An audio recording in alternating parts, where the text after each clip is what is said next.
اللهم صل على محمد وآل محمد. بسم الله الرحمن الرحيم. وأنا أبرأ إليك من أن أستكبر وأعوذ بك من أن أصر وأستغفرك لما قصرت فيه وأستعين بك على ما عجزت عنه. اللهم صل على محمد وهب لي ما يجب علي لك وعافني مما استوجبه منك واجرني مما يخافه أهل السوء فإنك ملي بنعف مرجو للمغفرة معروف بالتجاوز ليس لحاجتي مطلب سواك ولا لذنبه غافر غيرك حاشاك. ولا أخاف على نفسي إلا إياك إنك أهل التقوى وأهل المغفرة. صل على محمد وآل محمد واقض حاجتي وأنجح طلبتي واغفر ذنبي ومن خوف نفسي إنك على كل شيء قدير وذلك عليك يسير. آمين رب العالمين. وصلى الله على محمد وآله الطاهرين. صحیفہ مبارک سجادیہ کے پروگرام میں اپنے تمام ناظرین اور سامعین کی خدمت میں ہدیہ سلام پیش کرتا ہوں. اللہ سبحانہ و تعالی سے دعا ہے کہ وہ ہمیں اپنے دعا کرنے والے اور مناجات کرنے والے بندے ہیں ان میں ہمارا شمار فرمائے اور ہماری عاقبت بخیر فرمائے. شب جمعہ ہے، شب مغفرت ہے، شب اموات ہے، اپنے اپنے مرحومین کو یاد کرنے کی شب ہے، اپنے مرحومین کے لیے دعا کرنے کی رات ہے. اللہ سبحانہ و تعالی ہم سب کے مرحومین کی مغفرت فرمائے اور انہیں جوار محمد و آل محمد میں جگہ عنایت فرمائے. ہماری یہ جو آج کی ڈسکشن ہے 12ویں دعا ہے مولا امام سجاد علیہ السلام کی. آج اس 12ویں دعا کا آخری پروگرام ہے. انشاءاللہ اگلا پروگرام پھر 13ویں دعا کے سلسلے میں ہوگا. اور ہم اس جگہ پہنچے کہ دیکھیں امام علیہ السلام نے جو سلسلہ دعا کو ہے بہت ہی ایکیڈیمکلی کہ بندے کو متوجہ کرتے ہوئے اور اسے اس بات کا باور کراتے ہوئے کہ اس کی رحمتیں کتنی بے پایان، بے انتہا، unlimited bounties and blessing of God. اور ان نعمتوں کے ساتھ جو تمہاری راہ و روش ہے کہ اس کے احکام پہ اگر عمل نہیں کیا تو کس طرح تم جا کے اپنی حاجتیں طلب کرتے ہو؟ اگر اس کی نواہی سے تم باز نہیں آئے تو کس طرح اس کے حضور، اس کی بارگاہ میں تم دست التجا بلند کرتے ہو؟ تو یہی اگر اس کی ابتدا کو دیکھا جائے اس دعا کی ابتدائی حصے میں کہ اس نے اتنی نعمتیں دی ہیں، اگر تم نے شکر میں کوتاہی کی پھر کس طرح تم اس ذات پروردگار کے حضور اپنی تمناؤں کو لے کر جاتے ہو؟ انسان کو شرم آتی ہے کہ جب ایک عظیم پروردگار نے حکم دیا ہے تو اس کے حکم کے انسان خاطر میں نہ لائے، اس کی نواہی سے رکے نہیں اور اس کے نعمتوں پر شکر کے بجائے میں کوتاہی کرے۔ بندہ خدا دعا کرتا ہے، پروردگار کس منہ سے آؤں اور تجھ سے التجا اور تجھ سے آرزو اور تجھ سے اپنی حاجات طلب کروں؟ پھر امام علیہ السلام نے اہل دعا کو ڈھارس دی، امید پیدا کرائی کہ اللہ سبحانہ و تعالی غفور ہے، رحیم ہے، اپنے بندے کو معاف کر دیتا ہے۔ تم سچے دل کے ساتھ اس کی بارگاہ میں آ جاؤ، وہ تمہارے گناہوں کو معاف کر دے گا۔ توبہ تائب ہو جاؤ، اصرار گناہ نہ کرو، سرکشی کی طرف تم نہ آؤ، طاغوتیت سے اپنے آپ کو بچاؤ۔ اس وجہ سے کہ توبہ کرنے والے کی مثال ایسی ہے کہ تائب من الذنب کمن لا ذنب لہ، جو حقیقی معنوں میں توبہ کر لیتا ہے، فرم ڈیسیژن کے ساتھ، فرم ریپینٹنس کے ساتھ، اور ٹرو سچی اور پکی جب توبہ کر لیتا ہے، اللہ اس کے ایسی کی توبہ ایسی ہی ہے کہ گویا اس نے گناہ کیا ہی نہیں ہے۔ اور اس کے بعد ہمیشہ انسان اس بات کی طرف توجہ کرے کہ صلوات کے ساتھ یہ آخری حصار دیا جا رہا ہے دعا کو، اللہم صلی علی محمد و آلہ، پروردگار تو محمد و آل محمد پہ اپنی رحمت نازل فرما، تو درود بھیج، وَحَبْ لِي مَا يَجِبُ عَلَيَّ لَهُ، جو بھی تیرے حقوق مجھ پر واجب ہیں، جن کی ادائیگی میں مجھ سے کوتاہی ہو گئی ہے، کیا ہے وہ معاف فرما، وَعَافِنِي مِمَّا أَسْتَوْجِبُهُ مِنْكَ، اور گناہوں کی وجہ سے کہ جس کے میں پاداش کا مستحق ہوں، پروردگار تو نے معاف فرما، وَأَجِرْنِي مِمَّا يَخَافُ أَهْلُ الْإِسَاءَةِ،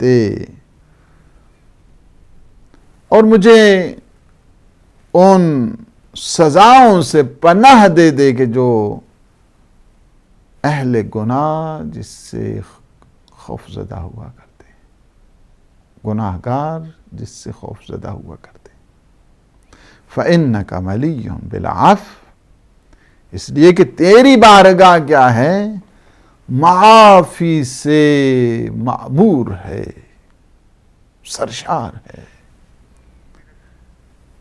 مرجوٌ للمغفرہ، اور تجھ ہی سے مغفرت کی رجا ہے، امید ہے، ساری ہوپ، ساری امید تیرے ساتھ جڑی ہوئی ہے۔ معروف بالتجاوز، اور عفو و درگزر کرنا تیری پہچان ہے۔ لیس لحاجتی مطلب سواک، تیرے علاوہ میری حاجتوں کا کوئی مدعا نہیں ہے، ولا لذنب غافر غیرک حاشاک، اور حاشا وکلا میرے گناہوں کو تیرے سوا کوئی بھی معاف کرنے والا نہیں ہے۔ یہ دعا کا آپ نے ترجمہ سنا، اب آتے ہیں اس میں تھوڑی سی تفصیل کی طرف کہ فضائل کی جو آراستگی ہے مولا نے اس طرف متوجہ کیا، اور رذائل سے نجات کی جو درخواست ہے اس طرف مولا نے، اس وجہ سے کہ فضائل کو حاصل کرنا اور فضائل اور کمالات کی معرفت، رذائل سے آگاہی انسان کی سعادت، خوشبختی، اس کا سامان فراہم کرتی ہے، اور انسان وہ چاہتا ہے کہ ترقی حاصل کرے، تعالی حاصل کرے، پیش رفت حاصل کرے، ایولوشن کی طرف جانا چاہتا ہے، پرفیکشن کی طرف جانا چاہتا ہے۔ اسے چاہیے کہ اخلاق کی جو رذائل ہیں ان سے اپنے آپ کو بچایا جائے، اور اخلاقی جو آراستگی ہے، فضائل ہیں، کمالات ہیں، ان کی طرف اپنے آپ کو لے جایا جائے۔ دوسرے لفظوں اگر آسان ترین اگر اس کو کیا جائے تو یہ ہے کہ دیکھیں اللہ سبحانہ و تعالیٰ نے انسان کو کیا کیا ہے؟ اشرف المخلوقات بنایا ہے، the most prominent creation of God۔ یہ کیا ہے؟ کیا ہے؟ اس کو اللہ نے اشرفیت دی ہے، افضلیت دی ہے، باقی ساری مخلوقات سے اسے افضل قرار دیا ہے۔ کس وجہ سے؟ اس میں یہ نہیں ہے کہ یہ کھاتا ہے اس وجہ سے، یہ نہیں کہ یہ پیتا ہے اس لیے، یہ نہیں کہ یہ چلتا ہے، باقی موجودات چلتے ہیں، کھاتے ہیں، پیتے ہیں، سوتے ہیں، ان کے ہم بچے ہوتے ہیں، سب چیزیں ہیں۔ انسان کی اشرفیت اور اسے باقی سارے جو موجودات ہیں اس سے اللہ سبحانہ و تعالیٰ نے جو ڈسٹنکشن قرار دیا وہ عقل کے ذریعے ہے، وجدان کے ذریعے ہے، شعور کے ذریعے ہے، منطق کے ذریعے ہے۔ یہ ڈسٹنکشن ہے انسان کی، اور انسان کی اشرفیت اور افضلیت اس کے جوہر عقل کے ساتھ ہے، قوہ دراکہ کے ساتھ ہے، جس طرح علم منطق میں کہتے ہیں قوہ دراکہ، سمجھنے کی طاقت، سوچنے کی طاقت، حق و باطل کے درمیان جو ایک امتیاز ایک پیدا کر سکتا ہے وہ انسان ہے۔ انسان میں اللہ سبحانہ و تعالیٰ نے یہ خوبی قرار دی ہے۔ یہ نہیں ہے کہ انسان ایک چلتی پھرتی لاش نظر آئے اور اسے کوئی خبر ہی نہ ہو کہ زندگی کیا ہے، مقصد زندگی کیا ہے، مقصد حیات کیا ہے، آبجیکٹو آف لائف وہ کیا ہے، گول اینڈ مشن۔ انسان جو ہے نا اس کی طرف توجہ نہ کرے، وہ انسان حقیقی معنوں میں کوئی کامیابی حاصل نہیں کر سکتا ہے۔ بہت سارے ہیں کھا پی کے چلے جاتے ہیں، قوہ شہویہ اور قوہ غضبیہ، قوہ وہمیہ اگر مینج نہ ہو قوہ عقل کے ساتھ تو پھر انسان کو یہ نہ سمجھے کہ میں بہت فائدہ اٹھا کے اس دنیا سے جا رہا ہوں۔ والعصر ان الانسان لفی خسر الا الذین آمنوا وعملوا الصالحات وتواصوا بالحق وتواصوا بالصبر۔ چار کوالٹی چاہیے انسان کے لیے، انسان کے کمال، انسان کی تکامل، اس کے لیے یہ چیزیں چاہیے۔ اور پھر یہ ہے کہ انسان جو دنیا میں کہ جس کی طرف مولا نے متوجہ کیا ہے وَعَافِنِي مِمَّا أَسْتَوْجِبُ مِنْكَ، چونکہ یہ دنیا مکافات عمل ہے، جیسا کرو گے ویسا بھرو گے، جیسا بو گے ویسا کاٹو گے۔ اسٹاک بیک کو بند کر دیں۔ تو یہ اتنے انسان اگر اس کی طرف توجہ کرے کہ یہ دنیا کیا ہے، مکافات عمل ہے، وَعَافِنِي مِمَّا أَسْتَوْجِبُ مِنْكَ، جس پاداش کا میں سزاوار ہوں مستحق ہوں پروردگار تو اسے معاف کر دے. انسان اگر اس منزل کی طرف توجہ ایک دفعہ کر لے کہ انسان پہ جتنی یہ پریشانیاں ہیں اور ٹربلز ہیں، ڈیفیکلٹیز ہیں، ساری خدا لاتا ہے؟ نہیں، خود انسان کے بعض اوقات جو کیا دھرا ہوتا ہے اس کا نتیجہ ہوا کرتا ہے. بہت ساری جو پریشانیاں ہماری خود بنائی ہوئی ہے، ہم نے خود انہیں کریٹ کیا ہے، ہماری خود اپنے ہاتھوں کی کمائی ہوتی ہے. جس طرح ارشاد ہے اللہ سبحانہ و تعالی نے فرما دیا کہ وما اصابکم من مصیبت فبما کسبت ایدیکم. دیکھیں سورہ شورى ہے، سورہ شورى آیت نمبر 30 وما اصابکم من مصیبت، تم پر جو مصیبت آتی ہے وہ کیا ہوتا ہے؟ فبما کسبت ایدیکم، تمہارے اپنے ہاتھوں کی کمائی ہے، ہاتھوں کی کمائی ہے. تم خود بناتے ہو بعض مصیبتیں تمہارے لیے. تو لہٰذا وہ ایک جو فارمولہ ایک بنایا ہوا ہے نا، اس کا کوئی دین و مذہب کے ساتھ اس کا کوئی ربط نہیں ہے کہ ہاں جی خیر ہی و شر ہی من اللہ. شر تھوڑا اللہ کی طرف سے ہوتا ہے، شر بندوں کی طرف سے ہے، شر شیطان کی طرف سے ہے، شر نفس انسانی کی طرف سے ہے، کہ جس کی وجہ سے آپ دیکھ رہے ہیں کہ وما اصابکم من مصیبت فبما کسبت ایدیکم، کہ یہ جو مصیبتیں تم پہ آ رہی ہیں، جو مصیبتیں آتی ہیں وہ تمہارے ہاتھوں کی اپنی ہیں، کمائی ہیں.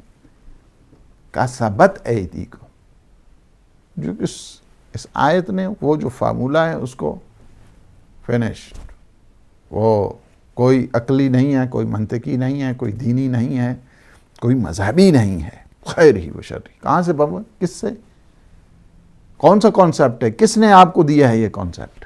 قرآنی ہے؟ نہیں. دینی ہے؟ نہیں. یہ کانسیپٹ الہی نہیں ہے، یہ کانسیپٹ دینی نہیں ہے، یہ کانسیپٹ مذہبی نہیں ہے. یہ کانسیپٹ وہ تھا کہ جب بنو امیہ مختلف قسم کے مظالم ڈھا رہا تھا تو مختلف قسم کے مظالم کے دوران وہ ہر چیز جو ہے نا خدا کے اوپر تھوپ دو. ٹھیک ہے جی، کسی کو قتل کرا دیا، او اللہ یہی چاہنا سی، ٹھیک ہے جی، چلو جی، اللہ دی مرضی، اللہ یہ چاہنا سی. کسی کے ہاں ڈاکہ ڈلوا دیا، کسی کے ہاں کچھ تو کشتار کرا دیا. سارے وہ اپنی جو کوتاہیاں ہیں اور اپنے یہ جرائم ہیں انہیں چھپانے کے لیے کبھی تو انہوں نے یہ بہانہ بنایا گیا تقدیر ہے لکھے ویسے جی، ہاں جی تقدیر ہے لکھا. تقدیر میں یہ لکھا ہوا تھا، یہ تقدیر ہے کہ کسی کو قتل کراؤ تو یہ تقدیر میں لکھا ہوا، کسی سے چوری کراؤ، کسی کو ڈاکہ مراؤ، کسی کو مار دو، تو یہ تقدیر. یہ سارے کے سارے وہی فارمولے ہیں، بنو امیہ کے ہیں، اور انہوں نے اس طرح سے تاکہ لوگوں کے دل و دماغ میں یہ چیز رچ بس جائے کہ یہ ہر چیز کو خدا کی طرف نسبت دے دو، ان کی طرف کوئی متوجہ نہیں ہوگا، کسی طاغوت کی طرف، کسی اس ڈکٹیٹر کی طرف اور کسی سرکش کی طرف کوئی متوجہ تاکہ نہ ہو. اس وجہ سے انہوں نے بنائے. ہر کف اللہ سبحانہ و تعالیٰ نے اللہ نے آزادی دی ہے انسان کو، اللہ نے اختیار دیا ہے انسان کو. اللہ سبحانہ و تعالیٰ سب کچھ جانتا ہے کہ یہ کیا ہونے والا ہے، اس کا کیا بننے والا ہے، یہ کیا کرنے والا ہے. اللہ کو نہیں پتہ ہے، سب چیزیں پتہ ہے. اس کے باوجود نہیں، اس کو ارادہ دیا، اسے اختیار دیا، فری ویل، اور اسے چوائس دی.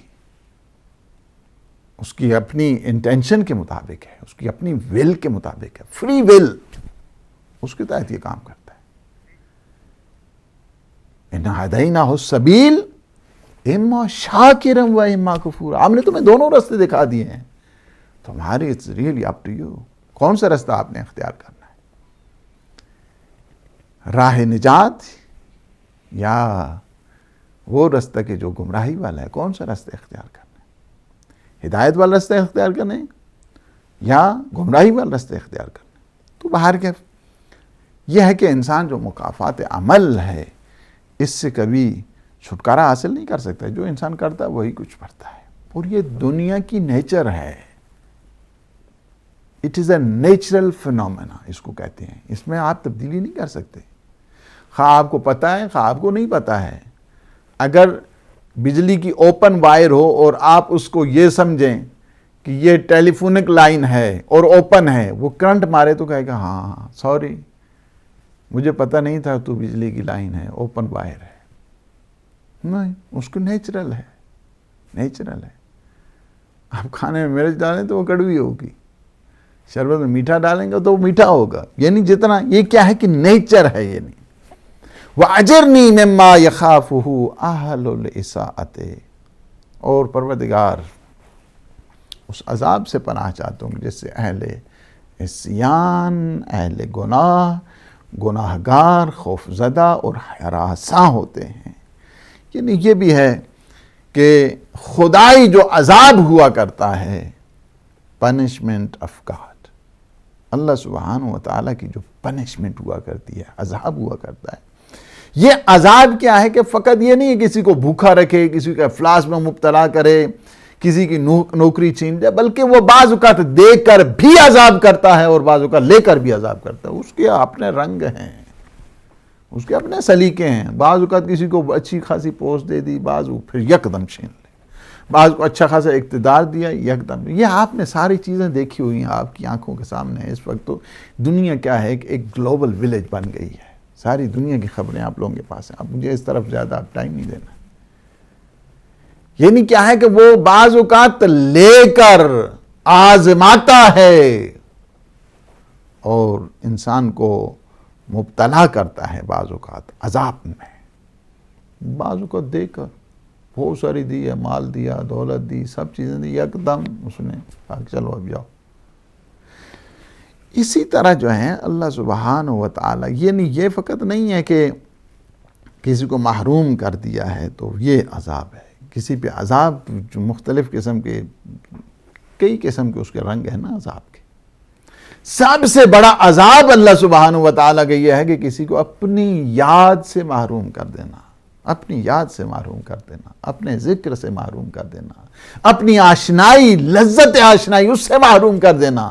یہ سب سے بڑا عذاب اللہ سبحانہ و تعالیٰ کا ہوتا ہے. یعنی اس کے ذکر کی طرف نہیں جا رہا ہے، اس کے فکر کی طرف نہیں جا رہا ہے، اس کی مناجات کی طرف نہیں جا رہا ہے، اس کی طرف دعا کی طرف نہیں جا رہا ہے، پڑھ رہا اسی طرح خشک. یہ کیا ہے؟ یہ بذات خود ایک بہت بڑا عذاب ہے، بہت بڑا عذاب. لہذا کیا ہے؟ دعا کی جا رہی وَأَجِرْنِي مِمَّا يَخَافُ أَهْلُ الْإِسَاءَةِ، پروردگار میں اس عذاب سے تیری پناہ چاہتا ہوں جس سے اہل گناہ اور اہل عصیان گناہگار تجھ سے ڈرتے ہیں، تجھ سے خوف زدہ ہوتے ہیں، تجھ سے ہراساں ہوتے ہیں. اور لیس لحاجتی مطلب سواک، یہ منتہا عشق ہے اس منزل کی طرف. ولا لذنبی غافر غیرک حاشاک، یعنی کیا کہ معبود تیرے علاوہ میری کوئی حاجتوں کا مدعا نہیں ہے. تو ہی ملجا ہے، تو ہی ماوا ہے. وَلَا لِذَنْبِ غَافِرٌ غَيْرُكَ، اور تیرے علاوہ کوئی گناہوں کو معاف نہیں کرتا. حاشا وکلا، تیرے علاوہ کوئی بھی گناہوں کو معاف نہیں کر سکتا ہے. کیا ہے یہ جملات جو ہے نا، یہ ان جملات کا تعلق مقام فنا سے ہے. انہائلیشن کی منزل جو اس کہتے ہیں، مقام عشق، فنا کی جو منزل ہے اس کی طرف ہے کہ تیرے علاوہ کسی سے کوئی حاجت نہیں، تیرے علاوہ کوئی معاف نہیں کر سکتا ہے. اور یہ اصل میں جو معصومین علیہ السلام کی جو دعائیں ہیں انہی معراج پر ہوتی ہیں.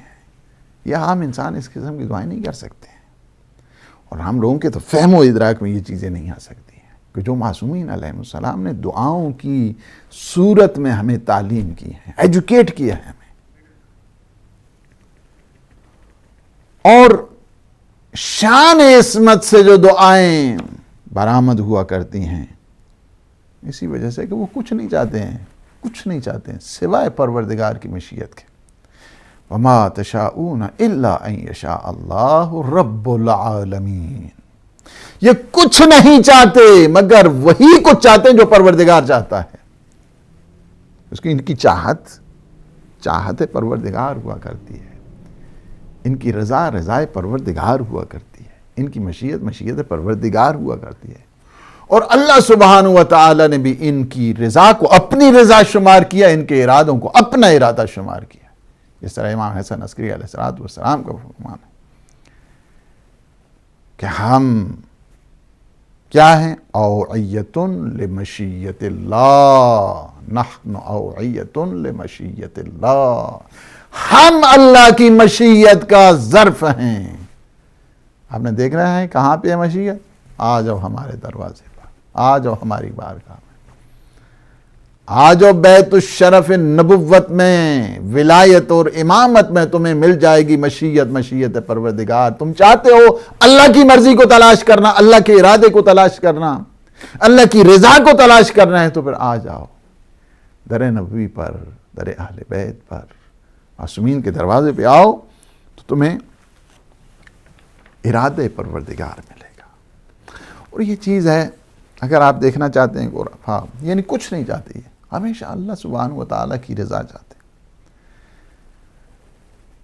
جس طرح ابن عربی کا بھی ہے نا فتوحات مکیہ میں، ارید لا ارید، ارید لا ارید، I want but I don't want، ارید yes I want، I don't want۔ یہ کیا ہے کس سے؟ ارید میں چاہتا ہوں، لا ارید تیرے غیر سے نہیں چاہتا ہوں، تجھ ہی سے چاہتا ہوں، ارید لا ارید۔ یہ فتوحات مکیہ کا ہے یہ جملہ، ارید لا ارید، چاہتا ہوں لیکن تیرے غیر سے نہیں چاہتا ہوں، تجھ ہی سے چاہتا ہوں۔ اور یہی چیز ہے کہ اگر انسان دیکھنا چاہے دعاؤں کی صورت میں تجھے ہی چاہنا، چاہت اگر کسی کے ساتھ جو ہے نا وہ کیا ہے کہ انفینٹی ہو جائے، لو اینڈ افیکشن اگر ایک قسم کی ہو جائے نا، اس کے سوا انسان کچھ نہیں دیکھتا۔ یعنی کیا ہے کہ جہاں پہ بھی رکھے وہ، جس حال میں بھی وہ رکھے، جس صورت میں بھی وہ رکھے، جہاں پہ بھی رکھے، وہی ہوتا ہے، اس کے دل و دماغ پہ اسی کا اثر ہوتا ہے، کسی غیر کا نہیں ہوتا ہے۔ اگر آپ اس کو دیکھنا چاہتے ہیں تو آپ کو دعائے کمیل بھی مل جائے گا۔ کیا ہے میرے مولا کیا فرماتے ہیں دعائے کمیل میں؟ ابھی آپ نے دعائے کمیل سنی ہے تھوڑی دیر پہلے، فَبِعِزَّتِكَ يَا سَيِّدِي وَمَوْلَايَ أُقْسِمُ صَادِقًا إِن تَرَكْتَنِي نَاطِقًا لَأَزِجَّنَّ إِلَيْكَ بَيْنَ أَهْلِهَا ضَجِيجَ الْآمِلِينَ وَلَأَصْرِخَنَّ إِلَيْكَ صُرَاخَ الْمُسْتَصْرِخِينَ وَلَأَبْكِيَنَّ عَلَيْكَ بُكَاءَ الْفَاقِدِينَ وَلَأُنَادِيَنَّكَ أَيْنَ كُنْتَ يَا وَلِيَّ الْمُؤْمِنِينَ۔ تیری عزت، تیری بزرگواری، تیری عظمت کی قسم کھا کے کہتا ہوں، اے میرے مولا، اے میرے آقا، میرے سردار، میں صدق کے دل سے تیری سچی قسم کھا کے کہتا ہوں، سچی قسم کھا کے کہتا ہوں، اگر تو مجھے گویائی میری سلامت رکھے نا تو میں اہل جہنم کے درمیان بھی تیری ہی وصف بیان کروں گا، تیری ہی صفات بیان کروں گا، تیری ہی بات کروں گا، تجھے ہی پکاروں گا، تیرے کرم کا ہی امیدوار رہوں گا، میں گریہ ازاری اپنی آہ بکا اور فریاد کے ذریعے تجھے ہی پکاروں گا، میں تیرے عذاب کو برداشت کر سکتا ہوں، کیوں کر ہو سکے کہ تیرے فراق کو برداشت کیا جائے۔ یہ منزل ہے ایک انسان کی، موحد کی منزل، اہل توحید کی منزل۔ اور اسی کو اگر آپ دیکھنا چاہتے ہیں مناجات شابیانیہ میں میرے مولا فرماتے ہیں ان ادخلتنی النار اعلمت اہلہا انی احبک۔ پروردگار اگر تو مجھے جہنم میں بھی ڈال دے تو میں سارے جہنم والوں کو یہ کہوں گا کہ میں اپنے پروردگار سے، میں اپنے رب سے محبت کرتا ہوں۔ یہ منزل فنا ہے، یہ منزل عشق ہے۔ اس منزل تک پہنچنے کے لیے انسان کو کافی حد تک مصائب اور شدائد سے گزرنا پڑتا ہے۔ جی السلام علیکم ورحمۃ اللہ۔ کافی دیر آپ کو ہولڈ پہ رہنا پڑا، معذرت چاہتا ہوں۔ جی جی ماشاء اللہ۔ جی جناب آپ کا پروگرام میں سن رہا ہوں، حقیقت یہ ہے کہ اللہ تعالیٰ فرماتے ہیں قرآن میں کہ آپ مجھے یاد کریں، میں آپ کو یاد کرتا ہوں۔ بات یہ ہے کہ جب تک انسان اللہ تعالیٰ کے رسول کے ساتھ اور اہل بیت سے پیار نہیں کرے گا تو اس کی زندگی میں خوشی نہیں آ سکتی. تو اللہ تعالیٰ کا یاد کرنا آدمی کے لیے ایک بہت بڑی سعادت ہے, اور آدمی کو اللہ تعالیٰ کا شکر ادا کرتے کرتے تھک جانا چاہیے, اتنا تھک جانا چاہیے کہ وہ نڈال ہو جائے کہ اللہ تعالیٰ کی نعمتیں اتنی نعمتیں ہیں کہ جس کا اندازہ نہیں لگایا جا سکتا. تو اللہ تعالیٰ کے نبی نے فرمایا, قرآن پاک میں بھی ذکر آتا ہے کہ جس انسان نے بھی اپنے رب کو حاصل کر لیا وہ کامیاب ہو گیا, اور جس نے حاصل نہیں کیا وہ فیل ہو گیا. دوسرا وہ فرماتے ہیں کہ جس انسان کو عقل ملی اس کو بڑی نعمت ملی, اور جن کو ایمان ملا ان کو 2 جہل کی دولت ملی, اور جن کو اہل بیت ٹی وی کے ہدایت مل گئی ان کے لیے بھی ایک بہت بڑی فضیلت ہے کہ ان کو عقل کی باتیں بھی ملتی ہیں اور اچھے نام بھی ملتے ہیں جو اماموں نے کیے ہیں, جو اماموں نے کام کیا ہے, جو آپ لوگ بتاتے ہیں, ان کے ذریعے سے بھی ہم لوگوں کی زندگی میں ایک نکھار پیدا ہو رہا ہے کہ میں آپ کو یاد کرتا ہوں, آپ مجھے یاد کرتے ہیں, اور میں آپ کو ادب کے ساتھ سلام عرض کرتا ہوں.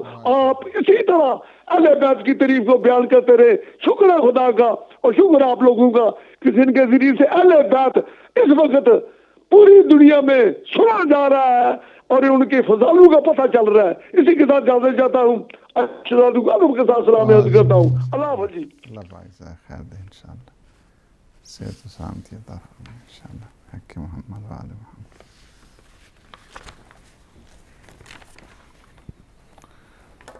تو یہ ہے کہ ہمیشہ اس بات کی طرف توجہ کیا ہے کہ اللہ سبحانہ و تعالی دل و دماغ پر مکمل انسان کے راسخ ہو جائے. السلام علیکم ورحمۃ اللہ. وعلیکم السلام قبلہ. جی ماشاء اللہ. علی جان مزاج شریف کیسے ہیں؟ جی الحمدللہ. سید علی جان شاہ لوٹن سے بات کر رہا ہوں. جی محترم, ایک چھوٹا سا سوال ہے اور ایک درخواست ہے آپ سے بھی اور کل سادات اور مومنین اور مسلمانوں سے کہ آج رضا الہی سے میری پھوپھی ذات بہن تھی, وہ اس دنیا سے رخصت ہو گئی. اللہ پاک تو میری یہ درخواست ہے کل مسلمانوں سے کہ ایک سورہ فاتحہ اور 3 بار کل سیدہ کنیز فاطمہ کے نام پر ان کو یہ بخش دے, اگر پڑھ کر تو بڑی مہربانی ہوگی. اور دوسرا میرا سوال یہ ہے آپ سے کہ آپ کے پروگرام سے متعلق کہ اگر یہ دعائیں نہ ہوتی جو ائمہ معصومین علیہ السلام نے ہمیں عطا فرمائی ہیں تو کیا دین کی صحیح تشریح توحید کی ہو سکتی تھی؟ شکریہ جی. ٹھیک, بہت شکریہ.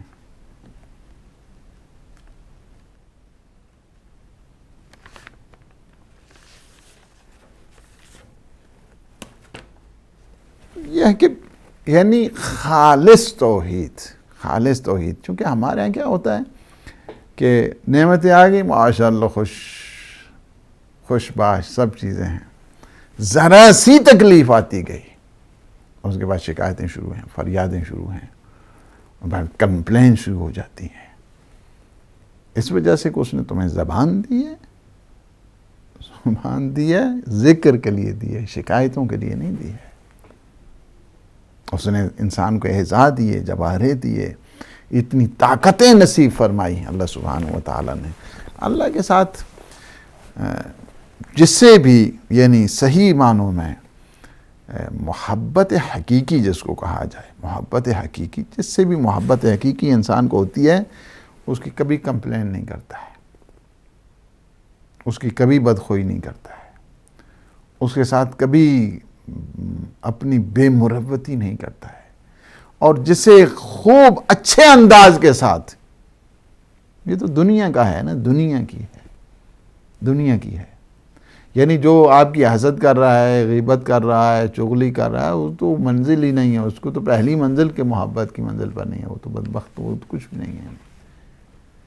وہ منزل یہ سارے جو عرفاء وہ لکھتے ہیں, وہ 40 جو منازل ہیں, اور کتاب مجھے یاد نہیں آ رہا کون سی پڑھ رہا تھا میں خود, مرحوم حافظ کفایت کی، ان کی میں ایک اس لیکچر کو پڑھ رہا تھا، اس میں کمال طریقے کے ساتھ جو ہے نا وہ جو evolution of love and affection اس پہ انہوں نے جو ہے ڈسکشن کی ہے، اس زمانے میں اس وقت، اور لوگوں کی معرفت دیکھیں کہ کس اوج پر.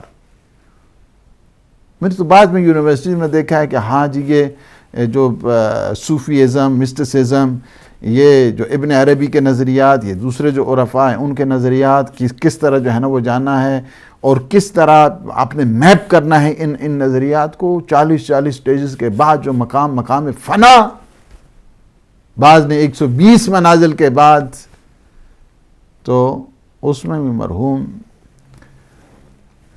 علامہ کفایت، حافظ کفایت بہت بڑے فلسفی تھے، بہت بڑے فلسفی، اور ان کی کتابوں میں بھی وہ چھلک رہا تھا فلسفہ.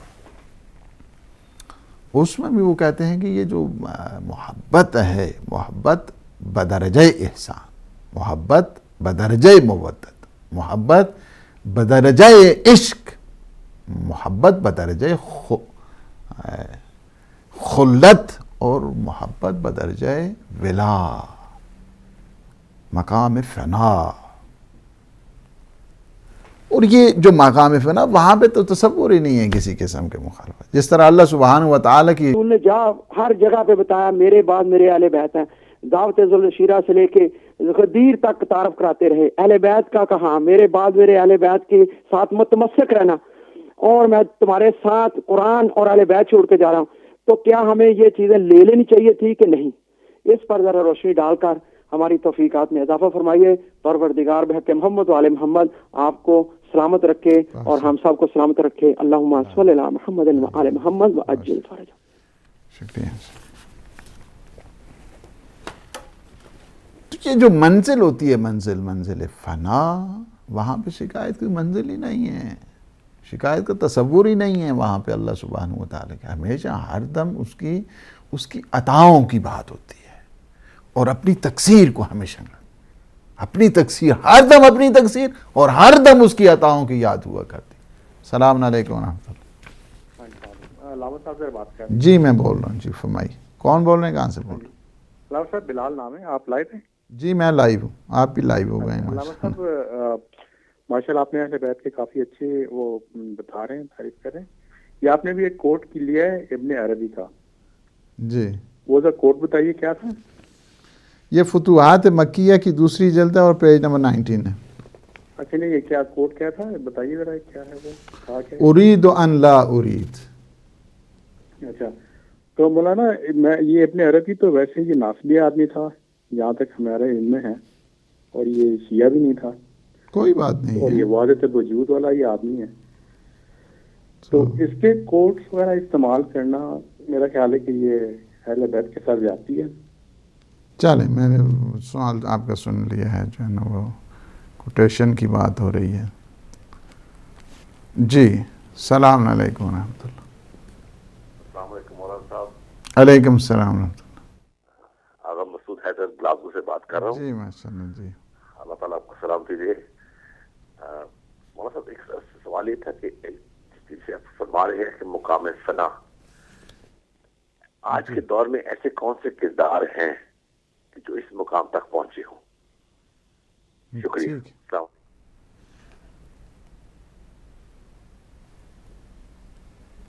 جی جی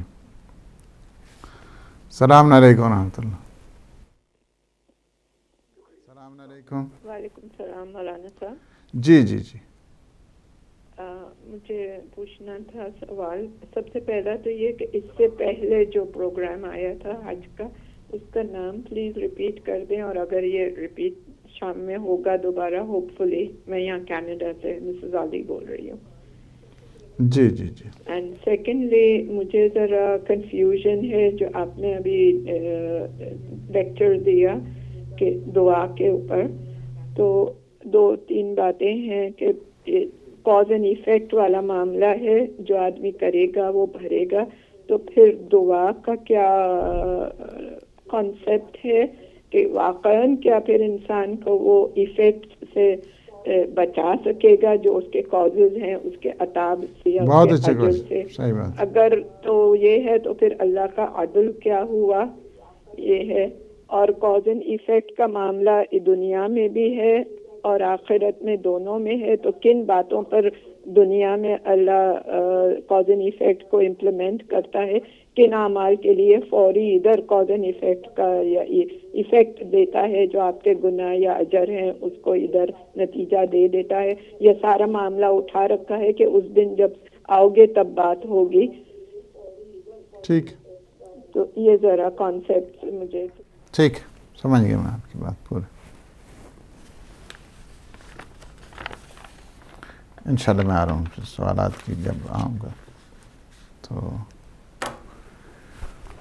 دوسرے جو یہاں پہ آپ دیکھیں کہ یعنی اس منزل تو یہ سمجھ آ گئی ہے کہ جس کے ساتھ انسان کی درجہ منتہا تک محبت ہوتی ہے وہاں پہ شکایات کا کوئی تصور نہیں ہوتا ہے. کچھ نہیں ہوتا ہے کہ وہاں اس ذات سے جو ہے نا وہ شکایات کی جائیں. شکایت اس بات کے اوپر دلیل ہوا کرتی ہے کہ وہاں پہ جو معرفت ہے وہ کمزور ہو چکی ہے. اور یہ بھی نہیں ہے کہ ایک کوئی یعنی ٹرانزیکشنل وے ہے کہ جس کی وجہ سے ہم جو ہے نا وہ محبت کرتے ہیں اللہ سبحانہ و تعالیٰ کی. کوئی بزنس پوائنٹ ہے یا وہ اس وجہ سے وہ دے رہا ہے ہم کھا رہے ہیں اس کے بعد وہ بھی ٹھیک ہے.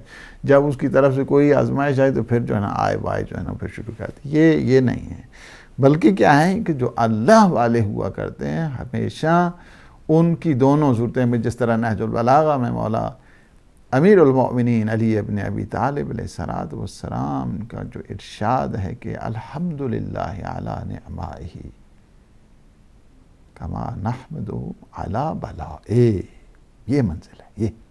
اس منزل کو دیکھنے کی ضرورت ہے. پروردگار ہم تیری نعمتوں پر شکر کرتے ہیں اور تیری مصیبتوں پہ بھی شکر کرتے ہیں, تیری آزمائشوں پر بھی شکر کرتے ہیں. یہ منزل فنا ہے. اس کے بعد کا جو حصہ ہے یعنی اس ارادہ پروردگار کی طرف کہ ہمیشہ اس بات کی طرف توجہ وَلَا لِذَنْبِ غَافِرٌ غَيْرُكَ, حاشا تیرے علاوہ کوئی بھی گناہوں کو معاف نہیں کر سکتا ہے. وَلَا خَافُ عَلَى نَفْسِي إِلَّا إِيَّاكَ إِنَّكَ أَهْلُ التَّقْوَى وَأَهْلُ الْمَغْفِرَةِ, مجھے اپنے نفس کے متعلق ڈر ہے تو بس تیرا ہے, کسی اور کا نہیں ہے. اِنَّكَ أَهْلُ التَّقْوَى وَأَهْلُ الْمَغْفِرَةِ, بے شک تو کیا ہے, تیری ذات اہل التقوی ہے کہ جس ذات ہی سے انسان کو خوف ہونا چاہیے, اور تجھ ہی سے مغفرت اور بخشش کی امید ہے. یعنی کیا ہے کہ سب سے پہلے یہاں پہ اگر آپ دیکھیں کہ جو راز ہے صلوات کا, راز صلوات. السلام علیکم ورحمۃ اللہ. السلام علیکم. السلام علیکم. علیکم السلام ورحمۃ اللہ. جی مولانا صاحب میں مسز حیدر بات کر رہی ہوں. کون بول رہے ہیں؟ مسز حیدر الفٹ سے بات کر رہی ہوں. مسز حیدر, جی فرمائیے. میں نے آپ سے دعا کرانی تھی. میری بیٹی ہے 12 سال کی ہے, تو اس کو کینسر ہے, تو ڈاکٹر نے اس کو لاعلاج کر دیا ہے. اللہ پاک انشاءاللہ شفا دے, صحت دے انشاءاللہ. دعا کرانی تھی اور پوچھنا تھا کہ کیا اس کے لیے کوئی عمل بتائیں. جی میں انشاءاللہ اللہ پاک انشاءاللہ صحت دے, بچی کو سلامتی عطا فرمائے بحق محمد و آل محمد. صلوات کے ساتھ جو ہے نا پھر کیا ہے, حصار دیا جا رہا ہے دعا کو. دعا کی یہ آخری وہ جملات ہیں, اس وجہ سے کہ صلوات کے جو ہو تو بس خدا کا خوف ہو, طاغوتوں کا کیا خوف انسان کو ہو سکتا ہے, زمانے کے جو ڈکٹیٹرز ہیں ان کا کیا خوف ہو سکتا ہے. اور اللہ کے خوف سے مراد کیا ہے, وہ اللہ کو ڈرانے والی چیز نہیں ہے, یا اللہ وہ ہستی نہیں کہ جس سے ڈرا جائے. خوف انسان کو اپنے اعمال کا خوف, اپنے گناہوں کا خوف, اللہ کی باز پرس کا خوف, حساب و کتاب کا خوف. اس وجہ سے یہ مومنین کی ہمیشہ صفات میں سے ہے کہ یخافون ربہم, وہ اپنے رب سے ڈرتے ہیں, اپنے رب سے خوف زدہ ہوتے ہیں. نہیں پوچھے گا ہم سے, حساب کتاب ہوگا, ہمارے اس نے اتنی نعمتیں دی ہیں، ہم نے کیا کیا ہے؟ اس چیز کا خوف. وَيَخَافُونَ عَذَابَهُ، مومنین کی شان یہ ہے کہ عذاب پروردگار سے ڈرتے ہیں. اور یہ جو آیت ہے نا هُوَ أَهْلُ التَّقْوَى، اور یہاں پہ مولا کی اس دعا میں کہ إِنَّكَ أَهْلُ التَّقْوَى وَأَهْلُ الْمَغْفِرَةِ، اور اللہ سبحانہ وتعالی نے بھی سورہ مدثر اس میں ارشاد مقام کہ هُوَ أَهْلُ التَّقْوَى وَأَهْلُ الْمَغْفِرَةِ. اس سلسلے میں یہ ہے کہ امام جعفر صادق علیہ السلام کی وہ روایت اس آیت کے ذیل میں کہ فرماتے ہیں کہ قال اللہ تبارک و تعالی انا اہل ان اتقا ولا یشرک بی عبدی شیئا وانا اہل ان لم یشرک بی عبدی شیئا ان ادخلہ الجنہ. پھر پروردگار عالم یہ ارشاد فرما رہا ہے کہ میں ہی اس لائق ہوں کہ مجھ سے خوف رکھا جائے اور میرے بندے کو میرے متعلق کسی قسم کی جو شرک ہے، پولیتھیزم ہے، یا creating a partner of God, اس قسم کی جو ہے سوچ اس میں نہیں ہونی چاہیے. اور میں ہی آل ہوں کہ میرا بندہ میرے متعلق کسی قسم کا جب شرک نہیں کرتا میں اسے جنت میں داخل کروں. تو یہ کیا ہے کہ اس سے مراد جو ہے نا وہ یہ اللہ کے جو خالصین بندے ہیں اس طرف متوجہ کرتے ہیں. وہ ہمیشہ نہیں ڈرتے ہیں. کس سے نہیں ڈرتے ہیں؟ طاغوت سے نہیں ڈرتے ہیں. کس سے نہیں ڈرتے ہیں؟ دنیا کے یہ جو ڈکٹیٹرز ہیں ان سے نہیں ڈرتے ہیں. ڈرتے ہیں تو بس اس سے ڈرتے ہیں. وہی ہمارا خالق ہے، وہی ہمارا مالک ہے، وہی ہمارا پالک ہے، اسی نے زندگی دی اور وہی ہے جان لیتا ہے. انسان کی منزل اس طرف ہو، اور یہ نہیں ہے کہ ہاں اگر تھوڑی سی کوئی مصیبت آ گئی تو اس کے بعد جو ہے نا وہ شروع کرتے ہیں. نہیں، اہل ایمان ہوتے ہیں کہ جب بھی ان کو زمانے کے طاغوت میں آپ کو بتاؤں کہ یہ نمرود لکڑیوں کے بڑے بڑے ٹال لگ رہے تھے. کس طرح؟ کس لیے؟ تاکہ حضرت ابراہیم کے ایمان کو متزلزل کیا جائے. لیکن جتنے وہ ٹال بن رہے تھے اوپر لکڑیوں کے جل رہے لگائے جا رہے تھے، اسی طرح ایمان ابراہیمی میں جوش و خروش تھا. ذرہ برابر بھی کوئی کمی نہیں. انہوں نے کیا کیا ہے؟ نمرودیوں نے منجنیق کے ذریعے پھینکا، آگ میں پھینکا. توکل پروردگار، ہوائی کہا یا خلیل خدا، اے خلیل پروردگار، یا خلیل اللہ، حکم کیجئے. ایک جھونکے میں اس کا پتہ ہی نہیں چلے گا کہ یہ آگ کہاں گئی. نہیں، میرا اللہ میرے حال سے خوب واقف ہے. حضرت جبریل آئے اگر پریشان، کہا کہ اب پھر اللہ سے تو کہیں، کہا کہ میرا اللہ مجھ سے بہتر جانتا ہے. اللہ نے بھی ریوارڈ دیا اور تمغہ دیا اس توکل کا اور اس trust in God. Total reliance کیا ہے؟ فرمایا یا نار کونی بردن و سلام علی ابراہیم.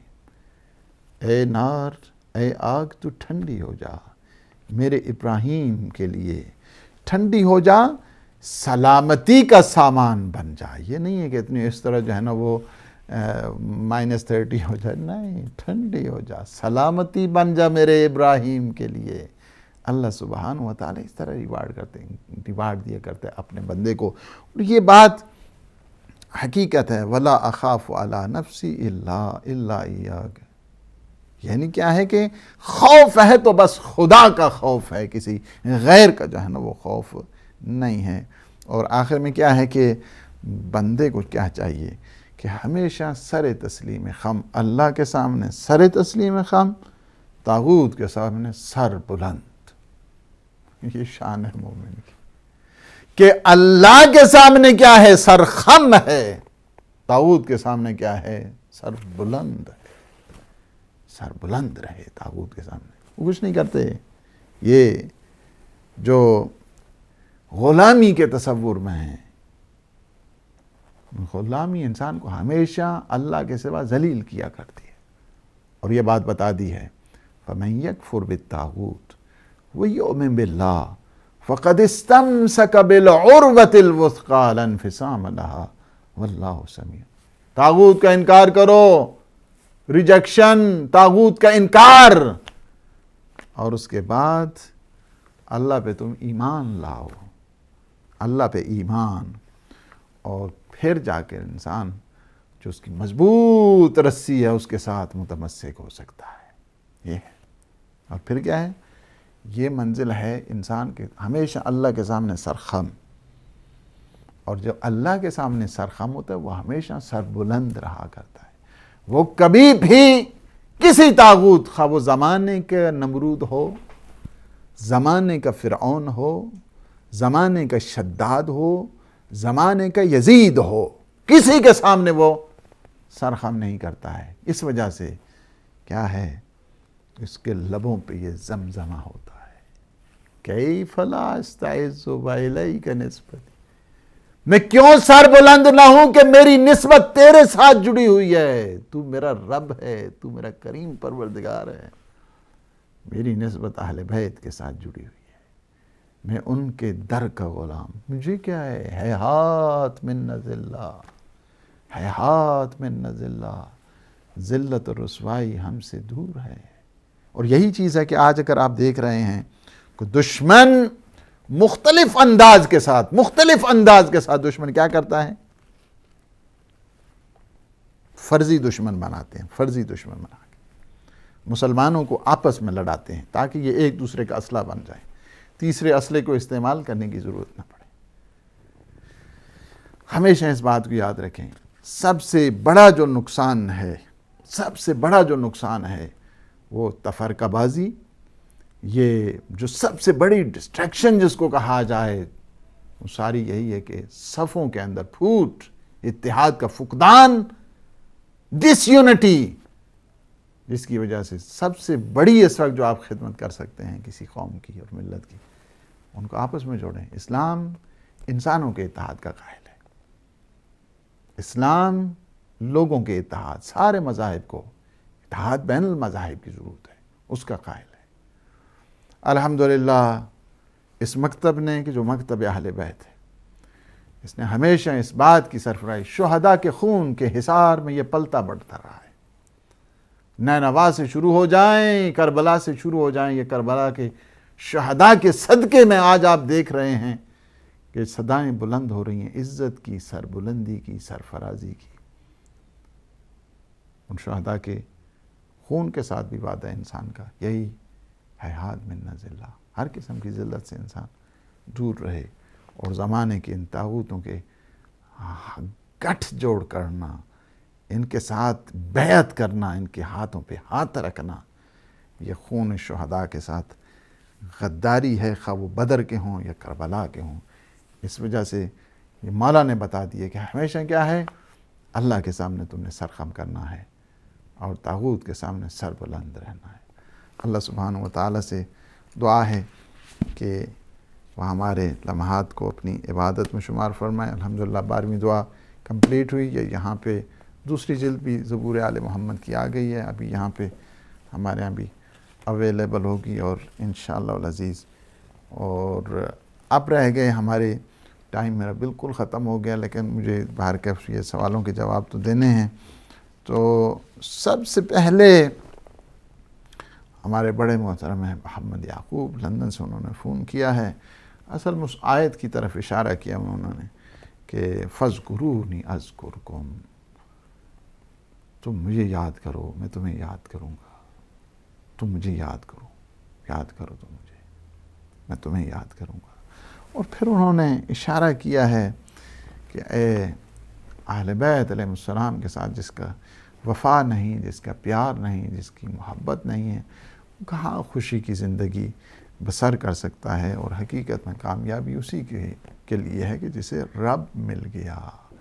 اس طرح مولا امام حسین علیہ السلام نے فرما دیا دعائے عرفہ میں، جسے تو مل گیا اس نے کیا کھویا، اور جسے تو نہ ملا اس نے کیا پایا. اسے کیا ملا جسے تو نہ ملا، اور اسے کیا کچھ نہیں ملا جسے تو مل گیا. ہمارے محترم سید علی جان شاہ صاحب، اللہ پاک ان کی پھوپھی زاد بہن کو جبار سیدہ میں جگہ عنایت فرمائے. سیدہ کنیز فاطمہ کو اور جوار معصومین عنایت فرمائے، ان کے درجات بلند فرمائے، عالم برزخ کی سختیوں سے نجات عطا فرمائے۔ اور یہ ہے کہ اگر اہل بیت علیہ السلام کی دعائیں نہ ہوتیں اور معصومین علیہ السلام کا وہ طریقہ بندگی نہ بتایا ہوتا تو انسان اسی طرح عبادت کرتا، جس طرح حضرت موسیٰ جا رہے ہیں تو ایک آدمی وہ گڈریا، یا اللہ میرے پاس اگر کنگھی ہوتی تو میں تیرے بالوں کو ٹھیک کرتا، میں تیرے بالوں کو سنوارتا۔ اسی طرح پھر انسان کی عبادتیں بھی ہوتی اگر وہ سلیقے بندگی نہ بتاتے۔ ہمارے اعجاز کربلائی محترم انہوں نے بڑے اچھی سورہ حشر کی آیت نمبر 7 کہ وَمَا أَتَاكُمُ الرَّسُولُ فَخُذُوهُ وَمَا نَهَاكُمْ عَنْهُ فَانْتَهُوا، جو میرا رسول دے دے، جو بھی تمہیں دے دے وہ تم لے لو، اور جس کام سے تمہیں روکے تم اس کام سے رک جاؤ۔ حقیقت میں آپ دیکھیں دعوت عشیر سے لے کر غدیر تک یہ پورا ایک نظام پیغمبر اسلام نے ڈیولپ کیا ہے۔ یہ غدیر ایک نظام کا نام ہے۔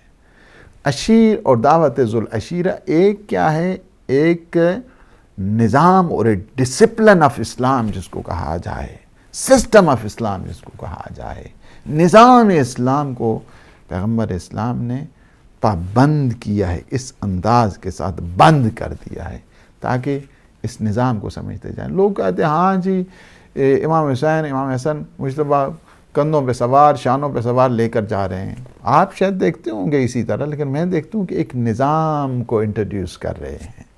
پیغمبر اسلام ایک نظام کو بتا کہ میرے کندھوں پہ جو سوار ہیں انہیں یہ نہ سمجھنا کہ نانا اور نواسوں کی محبت کا نتیجہ ہو رہا ہے، بلکہ کل میں اسلام کے مستقبل کی اس نظام کی تمہیں تعارف کرا رہا ہوں تاکہ انہیں تم سمجھو یہ کل مستقبل اسلام کے مستقبل کی ذمہ دار ہستیاں ہیں۔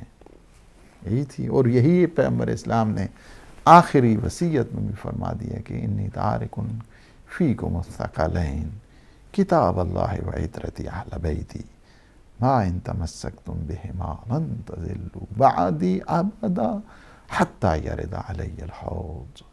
میں تمہارے درمیان دو گراں بہا چیزیں چھوڑے جا رہا ہوں، ایک اللہ کی کتاب ہے، دوسری میری عطرت ہے۔ اگر تم نے ان دونوں کے ساتھ تمسک رکھا، ایسوسیشن رکھی، میرے بعد ہرگز تم گمراہ نہیں ہوگے جہاں تک کہ میرے پاس حوض کوثر پہنچ جاؤ گے۔ ان میں کبھی افتراق نہیں پاؤ گے، ان میں کبھی جدائی نہیں ہوگی۔ قرآن اور اہل بیت سائز، اب قرآن موجود ہے نا تو اہل بیت بھی ان کا فرد موجود ہے کہ جو زمانے کے نظام کا وارث ہے، اللہ سبحانہ و تعالیٰ کی طرف سے ولی برکات ہے، ولی فیض ہے۔ ہمارے بلال بھائی نے کہا کہ ابن عربی کی کوٹیشن دیکھیں، یہ ہمیشہ اچھی بات آپ کو جہاں سے لگے، یہ نہ دیکھو اپنے مولا کو اگر ماننے والا ہے کوئی، ہمارے تو بہت بڑے حوصلے ہونے چاہیے، ہمیں تو بڑی وسعت ہونی چاہیے، ہمیں بڑے شرح صدر ہونا چاہیے۔ دشمن بھی اگر آپ کے ساتھ اچھی بات کرتا ہے، میں ان کی بات نہیں کروں، میں کہہ رہا ہوں دشمن بھی اگر آپ کے ساتھ اچھی بات کرتا ہے اس بات کو لے لو۔ اور یہ کیا ہے کہ مولا کا وہ فرمان، یہ نہ دیکھو کون کہہ رہا ہے، یہ دیکھو کیا کہہ رہا ہے، کیا کہہ رہا ہے۔ ہمیشہ اس بات کی طرف جائیں، اور کلمات کو ظاہر ہے سمجھنے کے لیے، اور افواہ ظاہر ہے کہ اس کے سمجھنے کے لیے کافی انسان کو تگ و دو کی ضرورت ہوا کرتی ہے، کافی حد تک انسان کو اس کی ضرورت ہوتی ہے۔ اگرچہ بعض مسائل افراطی ہیں، افراطی مسائل ہیں کہ جس کے لیے جنرل پبلک کے لیے وہ کام والے نہیں ہیں، اور نہ ہی جنرل پبلک ان مسائل کو سمجھ سکتی ہے۔ آپ کو جس حد تک جو ہے نا سنایا جا رہا اس حد تک ہی انسان کو، چونکہ ہر ایک اب اگر ایک آدمی کو کہا جائے کہ اس نے پوسٹ ڈاکٹریٹ کرنا، تو اس کو یہ نہیں ہوتا ہے کہ نرسری کے بچے کو وہ چیزیں پڑھائی جائیں۔ ہر ایک کے اپنے اپنے مدارج ہوا کرتے، ان مدارج کو دیکھ کے انسان، اسی وجہ سے ہے کہ بعض جو عرفاء ہیں ان کے جو مطالب ہیں انہیں سمجھنے کے لیے کیا ہے، اس کے لیے گہرائی کی ضرورت ہے، اور ہر ایک فن کی اپنی اپنی اس کی ٹرمز اور ہر ایک اصطلاحات ہوا کرتی ہیں۔ ممکن ہے جو علم منطق کی اصطلاحات ہیں وہ ٹوٹل اپوزٹ ہوں جو علماء عرفان کی اور جو فلسفی کی ہیں، جو اس کے علاوہ جو گرامیٹک کی ہیں، صرف کی ہیں، نحو کی ہیں، بلاغت کی ہیں، علم بدیع کی ہیں، یہ ساری ہر ایک کی اصطلاحات اپنی میں، آپ اس کو چھوڑ دیں، آپ آ جائیں اس پہ، آپ اس پہ چلے جائیں جو کمپیوٹنگ ہے اس کی اصطلاحات مختلف ہیں، آپ اس کی جو ہے نا چلے جائیں جو انجینئرنگ ہے اس کی اصطلاحات مختلف ہیں، پی ایف میں چلے جائیں، ایئر فورس میں چلے جائیں اس کی اصطلاحات مختلف ہیں، فوجیوں کے ہاں چلے جائیں ان کی اصطلاحات مختلف، ہر ایک یہ بھی الگ فن ہے جس کے لیے، اور ہمیشہ جو میں آپ کو یہ عرض کروں گا کہ ہمیشہ اپنے مولا کے اس فرمان کو اپنی زندگی کا تعویذ بناؤ۔ کیا ہے مولا فرماتے ہیں؟ یہ نہ دیکھو کون کہہ رہا ہے، یہ دیکھو کیا کہہ رہا ہے۔ یہی چیز اگر آپ دیکھتے ہیں ہمارے علماء کی یہی سیرت رہی ہے، آپ تفاسیر کی چلے جائیں اس میں سب کی، اور یہ ایک علمی امانت داری ہوا کرتی ہے کہ انسان جہاں سے بات کرے وہاں پہ جو ہے نا وہ اس کو، میں اگر اس چیز کو کوٹ ہی نہ کرا اس کا اپنی طرف میں نے سمجھ دیتا، نہیں، یہ حرام ہے، جس کی بات ہے اسی کی بات کو طرف رہنا چاہیے۔ اور میں پھر آپ کو تیسری دفعہ کہتا ہوں کہ ہمیشہ اپنے مولا کے اس فرمان کو دیکھو، یہ نہ دیکھو کون کہہ رہا ہے، یہ دیکھو کیا کہہ رہا ہے۔ ہمارے مسعود حیدر بھائی نے فون کیا ہے گلاسگو سے، اور مقام فنا پہ اس وقت دور میں ہیں، اس وقت بھی ہیں، البتہ جو ہے نا یہ نہیں ہو سکتا ہے کہ اس وقت نہیں ہیں، اس وقت بھی بڑے بڑے ہیں، بڑے بڑے عرفاء اس وقت بھی ہیں کہ جو اس منزل پر ہیں، اور ان کے کردار، ان کی سیرت، لیکن وہ بتاتے نہیں ہیں، ان کی زندگی کے بعد ہی پتہ چلتا ہے، جس طرح آیت اللہ بہجت ایک مقام عرفان کی وہ اعلیٰ منزل پر تھے، آیت اللہ لنگرودی میں نے خود ان سے ملاقات کی، وہ ایک بہت بڑی منزل پر تھے، اور میں نے بھی کافی چیزیں ان سے سیکھی ہیں۔ واقعاً ایک کہ جو ان منازل پہ جو پہنچے ہوئے لوگ ہوتے ہیں ان سے، ان کے پاس بیٹھنے میں بھی انسان کو ایک لذت آشنائی ہوا کرتی ہے، اور وہ اپنی شعائیں جو نورانیت ہوتی ہے ان میں یاد ہے کہ میں کبھی کبھی جب آیت اللہ بہجت کے پیچھے نماز پڑھتا تھا، یہی پتہ چلتا تھا کہ فرشتے بھی آ کر ان کے پیچھے نماز، وہ ایک الگ شان ہوتی ہے ان لوگوں کی، آج بھی موجود ہیں، بعض کی طرف سے اجازت نہیں ہوتی ہے کہ ان کی زندگی میں ان چیزوں کو، اس دور میں بھی ہوتے ہیں۔ البتہ وہ جو چیز ہے کہ جو معصومین علیہ السلام کے سلسلے میں نے بات کی، وہ کوئی نہیں اس منزل تک پہنچ سکتا ہے، وہ مقام ولایت جس میں ہم شاید تصور بھی صحیح معنوں میں وہاں تک پہنچ سکیں اور کر سکیں، وہ نہیں ہوتا ہے۔ لیکن یہ ہے کہ اس منزل میں کہ اس کے سوا کسی چیز کو نہ دیکھنا، اب بھی موجود ہیں ایسے افراد، اور جن کے صدقے میں اللہ سبحانہ و تعالی، یہ میں پھر دوبارہ جملہ کہوں، جن کے صدقے میں اللہ سبحانہ و تعالی یہ نعمت نازل کر رہا ہے، وہ لوگ ہیں، اب بھی ہیں۔ ہماری سسٹر نے، مسز علی نے فون کیا ہے کینیڈا سے، اور جو کاز اینڈ ایفیکٹ کی بات کی، آپ نے علت اور معلول کی بات کی ہے، اور جب ایک یہ کیا ہے کہ مکافات عمل ہے، یہ ٹٹ فار ٹیٹ، عدلے کا بدلہ، جیسا کرو گے ویسا بھرو گے، یہ جو سلسلہ ہے یہ ایک اس میں ہے۔ لیکن کیا ہے، دعا کا کام کیا ہوتا ہے؟ دعا کا کام یہ ہوتا ہے کہ ہونے والا ہے لیکن اس کو بدل کے رکھ دیتی ہے، یعنی ایک مسئلہ پیش آنے والا ہے، اس کی یہ دعا کیا کرتی ہے؟ بدل کے رکھ دیتی ہے۔ ایک انسان ایسا عمل کرنے والا ہے، فرض کیا، میں آپ کو مثال دیتا ہوں،